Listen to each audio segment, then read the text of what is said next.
Dis-nous pasteur.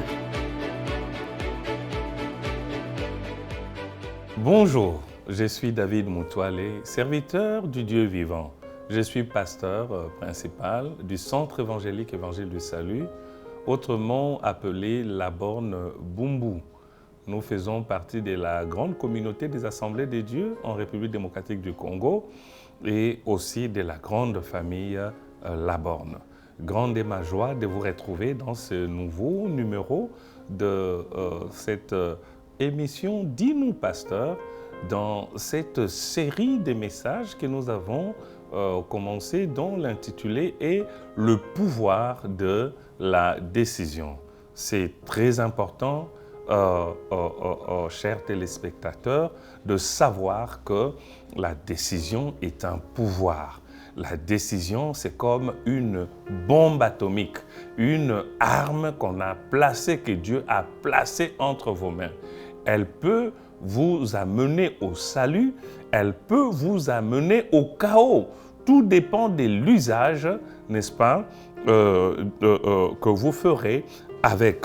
Alors, aujourd'hui, nous allons, dans cette même perspective, voir un nouveau thème. Mais bien avant d'énoncer cela, je voudrais que nous puissions encore prier le Seigneur afin de consacrer ce moment entre ses saintes mains. Seigneur notre Dieu, merci pour ta grâce.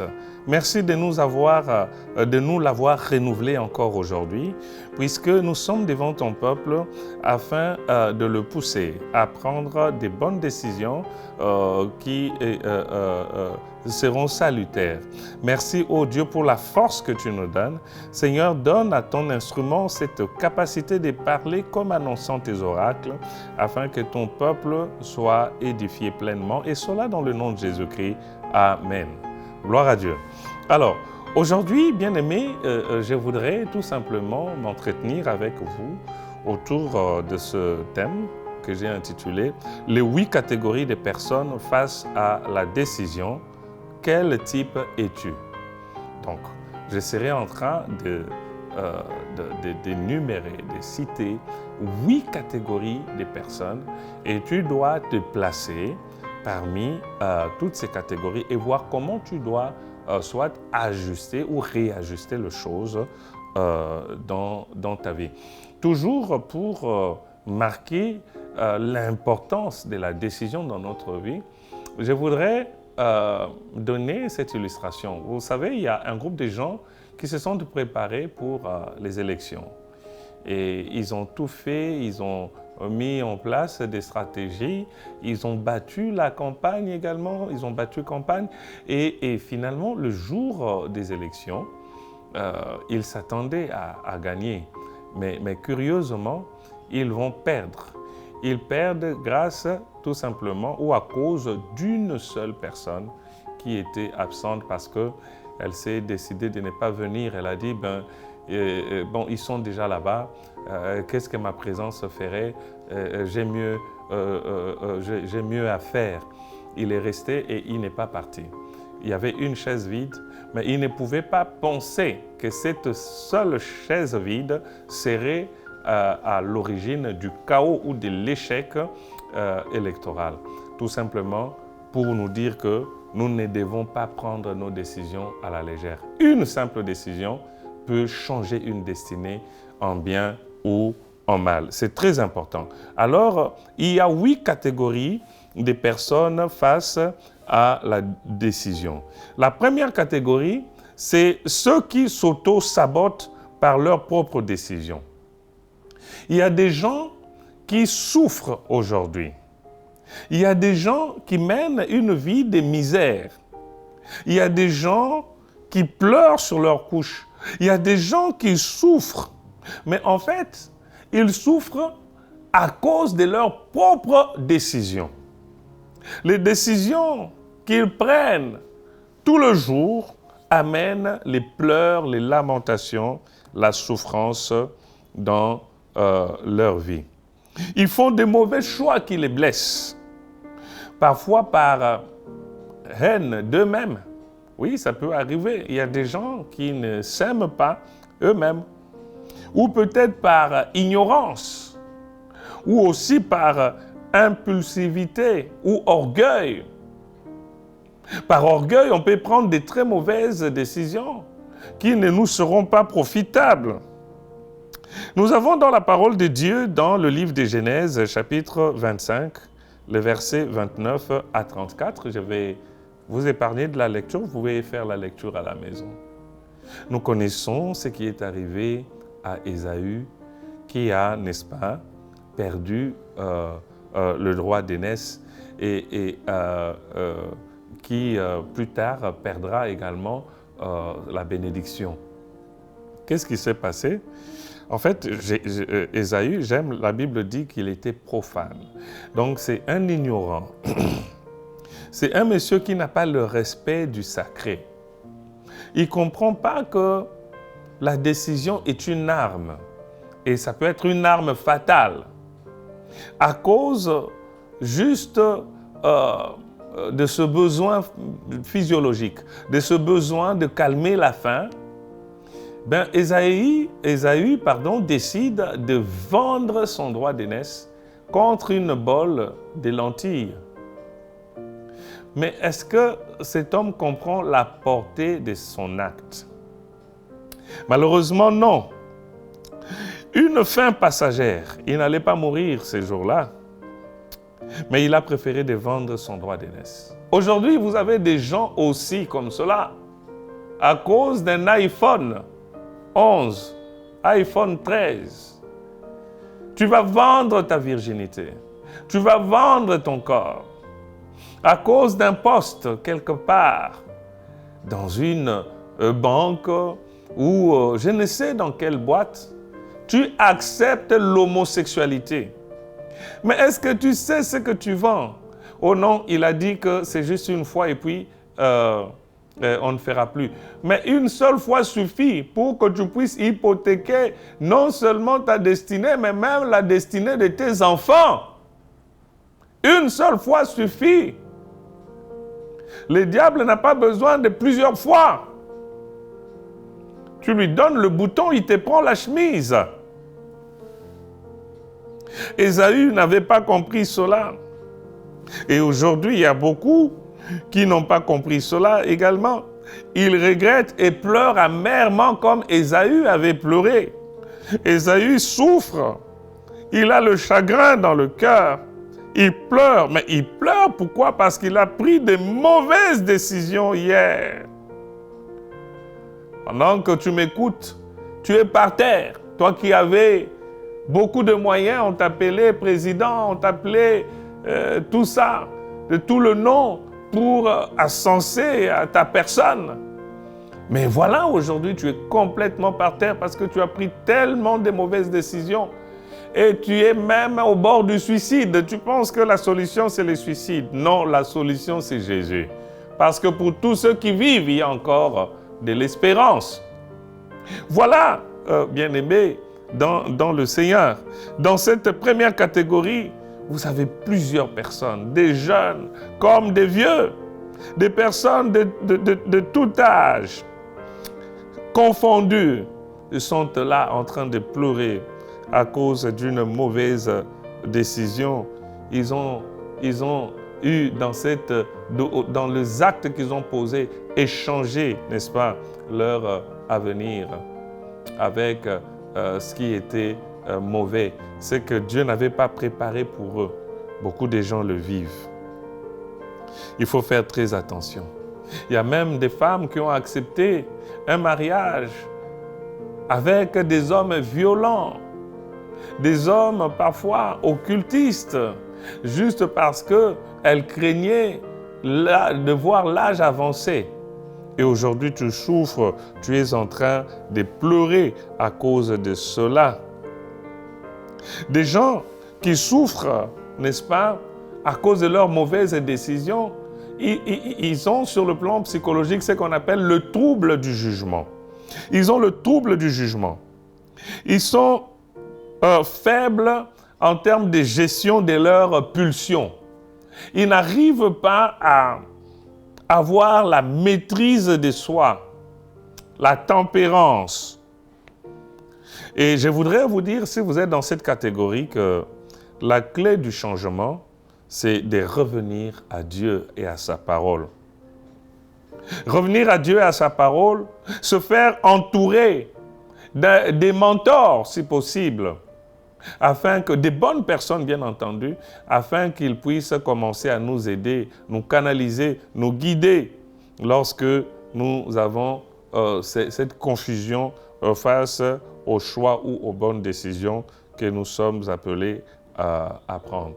Et je voudrais également vous dire, vous qui souffrez parce que vous avez pris des mauvaises décisions hier, que vous pouvez apprendre de ces mauvaises décisions et dont les conséquences sont déjà en train de se faire entendre dans votre vie pour devenir sage, pour avoir une certaine expérience.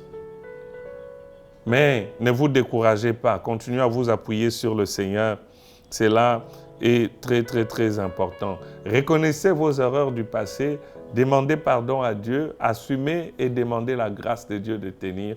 Il va vous aider à tenir. Lui seul saura comment il va diriger les choses dans l'avenir pour vous. Deuxième catégorie de personnes, c'est ceux qui décident avant le temps. Les précipités. Vous avez des gens comme cela, pressés dans la vie. Pressés à peine, tu as démarré le moteur, tu veux atteindre la vitesse de croisière. Tu ne peux pas à peine démarrer et appuyer sur le champignon, atteindre 120 à l'heure. C'est dangereux. Il y aura des dégâts autour de toi. Hein? Donc, le problème avec cette catégorie, ce n'est pas le manque de décision, mais la précipitation dans la prise des décisions. Ils sont comme des fruits cueillis avant la maturité. Vous voyez? Plein de potentiel, mais gâchés par l'impatience.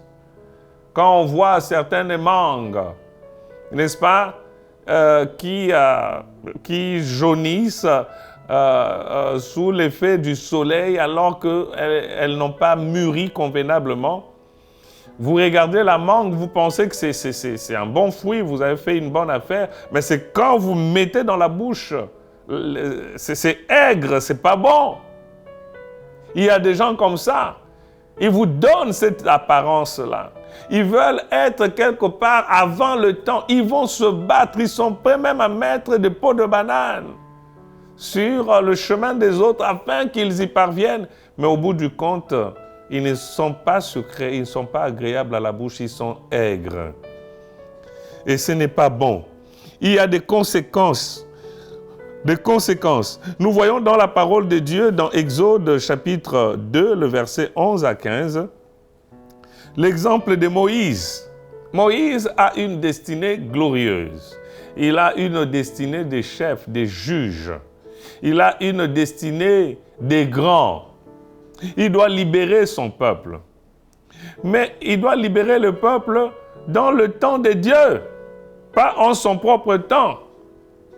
Mais il ne savait pas comment contenir, n'est-ce pas, ses émotions. Il était pressé de devenir l'homme que Dieu voulait qu'il devienne, mais avant le temps,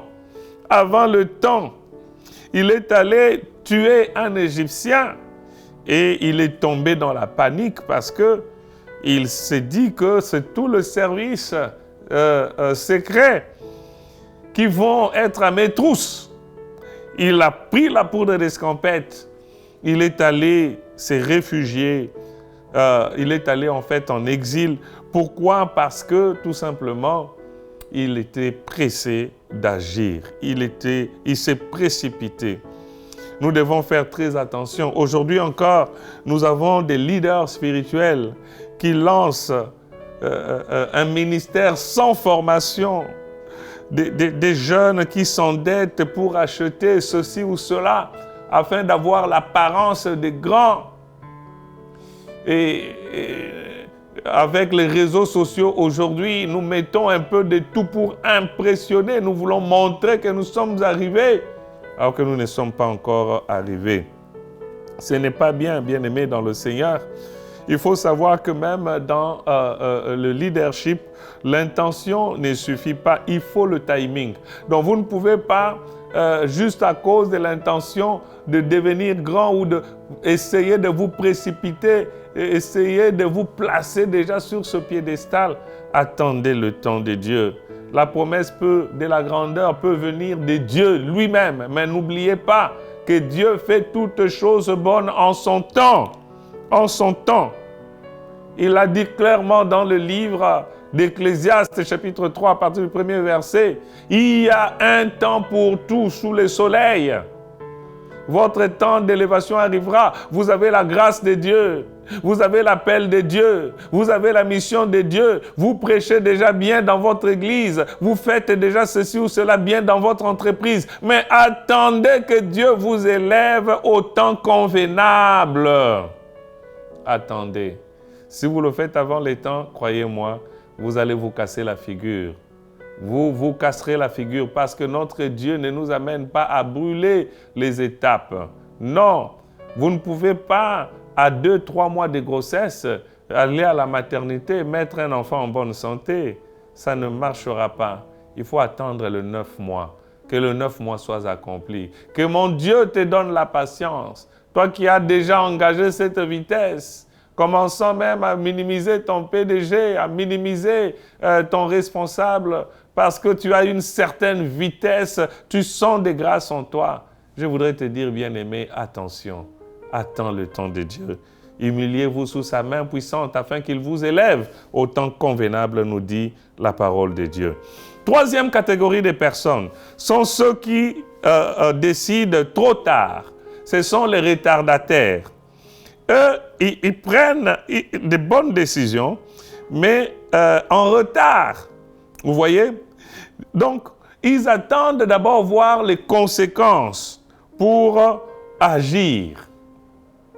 Quand ils sont touchés par les conséquences, ils n'ont qu'un seul langage dans la bouche.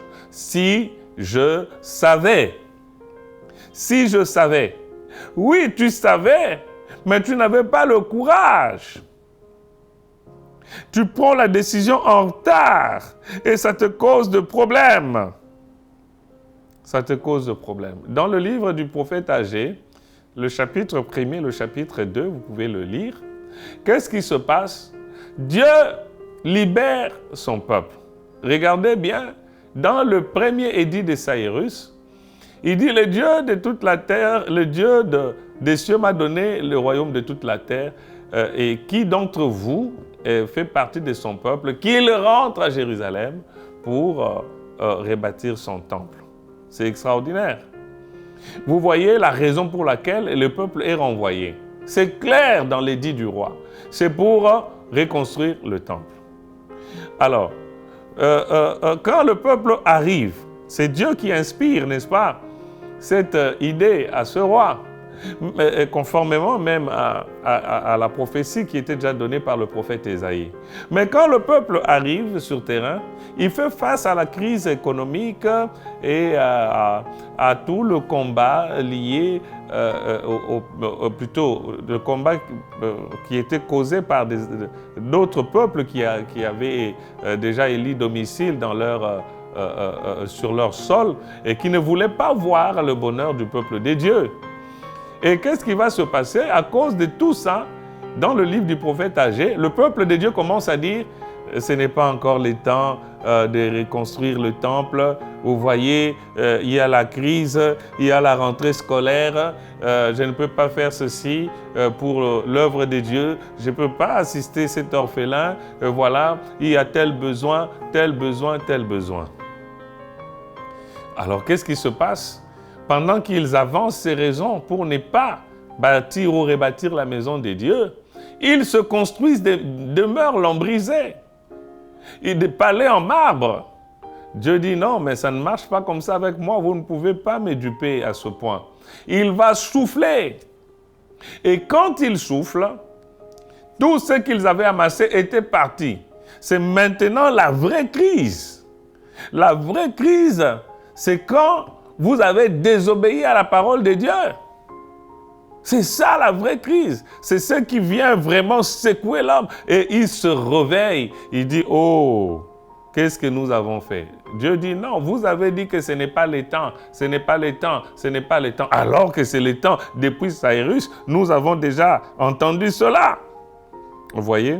Et il y a maintenant des blocages.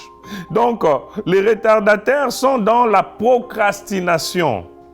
Ils remettent à demain ce qu'ils peuvent faire aujourd'hui. Que ça attende un peu, que ça attende un peu. On va voir. Il a sa dîme là. Ah non, que ça attende un peu parce que, tu vois, je dois d'abord payer les frais scolaires. Il y a la rentrée, la dîme attend. Dieu attend. Non! Non. Pourquoi tu fais attendre Dieu? Pourquoi tu fais attendre Dieu? Vous voyez? Alors, cette procrastination ne sera pas à votre avantage. Il y a la peur du changement. Vous avez peur parce que vous ne connaissez pas ce qui arrivera après l'acte que vous aurez posé ou la décision que vous aurez prise. Il y a également la distraction qui vous empêche de prendre une décision et de l'exécuter. C'est pourquoi vous êtes dans la procrastination.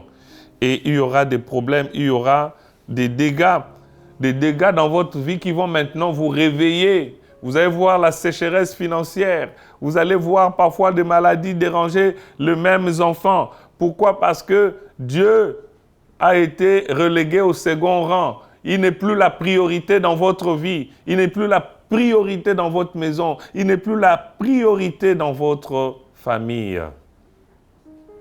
Alors le Seigneur nous appelle à nous réveiller, à ne pas prendre des décisions tardivement parce que les conséquences vont nous atteindre. Le conseil que je voudrais donner à ceux qui traversent ces genres de crises, de sécheresse à cause de retard de décisions dans leur vie, vous devez prier pour développer la sensibilité spirituelle. Il ne faut pas attendre la douleur pour obéir. Voilà, donc soyez sensibles dès que vous sentez que c'est le temps. Et Dieu le dit par une voix douce, il glisse. Ça peut être de manière directe ou indirecte. Ça peut être pendant la méditation, pendant une prédication, pendant que je parle là, tu sens que Dieu te parle, t'amène à poser un acte. Alors n'hésite pas à déposer cet acte-là. Obéis à la voix de Dieu afin que tu vives également sa grâce demain. C'est très important. Quatrième catégorie de personnes, ce sont les indécis. Les indécis sont le tiède, les instables. Ce sont des gens qui veulent rester neutres, Et leur vie est une suite d'hésitations. Ils partent d'hésitation en hésitation. Ils sont toujours influencés par les autres. Ils n'affirment jamais leur position. Donc on ne sait pas, ils sont chauds ou ils sont froids. Et c'est même à cause de cela que Dieu est en train de les vomir dans le livre d'Apocalypse. Leur esprit est divisé, dominé par la peur de déplaire. Qu'est-ce que les gens diront? Et si ça ne marchait pas, qu'est-ce que les gens penseront? Non, bien-aimés dans le Seigneur, la première personne que vous devez chercher à satisfaire, c'est d'abord le Seigneur Dieu. Ce n'est pas les hommes, c'est d'abord le Seigneur, car la joie de l'Éternel fera votre force. La joie de l'Éternel est notre force. Les indécis, ils ont un esprit divisé. Ils ont un esprit divisé. Et même, c'est l'apôtre Jacques chapitre 1er, verset 8. Il dit qu'ils sont des hommes irrésolus, instables, ballottés par le vent. Comme conséquence, ils ne peuvent rien obtenir aussi de la part du Seigneur, parce qu'ils sont instables. Il faut faire attention, bien-aimés dans le Seigneur. Vous entendez l'appel de Dieu aujourd'hui, vous savez que ça vous concerne, mais vous tergiversez, alors que vous devez prendre la bonne décision qui doit vous amener justement à marcher dans l'alignement avec la volonté de Dieu. Arrêtez d'être neutre, il faut prendre position. Il faut prendre position. Ne naviguez plus entre deux convictions, mais choisissez là où vous devez être, à gauche ou à droite. Ce que j'aimerais donner comme conseil à cette catégorie de personnes, c'est se reconnecter à l'identité en Christ. Reconnaissez votre identité, vous n'êtes pas n'importe qui. Prenez position. Un disciple ne peut rester au milieu du guet. Il faut choisir et que Dieu vous donne cette capacité-là. Il dit, je hais les hommes indécis.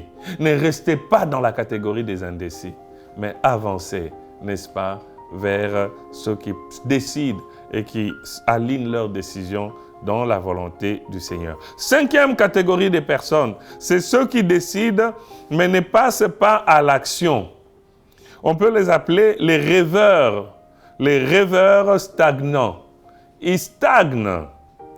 Ils sont dans de rêveries. Ils sont pleins de projets, mais non réalisés. Ils planifient. Ils annoncent, mais ils ne font rien. Ce sont des champions de la procrastination aussi. Ceux qui décident et qui ne passent jamais à l'action. Vous savez que lorsque vous vous décidez, ce n'est pas encore la phase finale. La phase finale, c'est que vous devez passer à exécution de votre décision. Et tant que vous ne décidez, vous n'exécutez pas une décision, quand bien même bonne elle peut être, alors vous n'avez rien fait du tout. Et celui qui n'a pas décidé, et l'autre qui a décidé mais qui n'a pas exécuté, ben vous êtes pareil. Vous êtes pareil. Regardez dans Matthieu chapitre 21, versets 28 à 31, il y a 2 enfants. Un père avait 2 fils. Il a envoyé le premier dans son champ, disant, va au champ.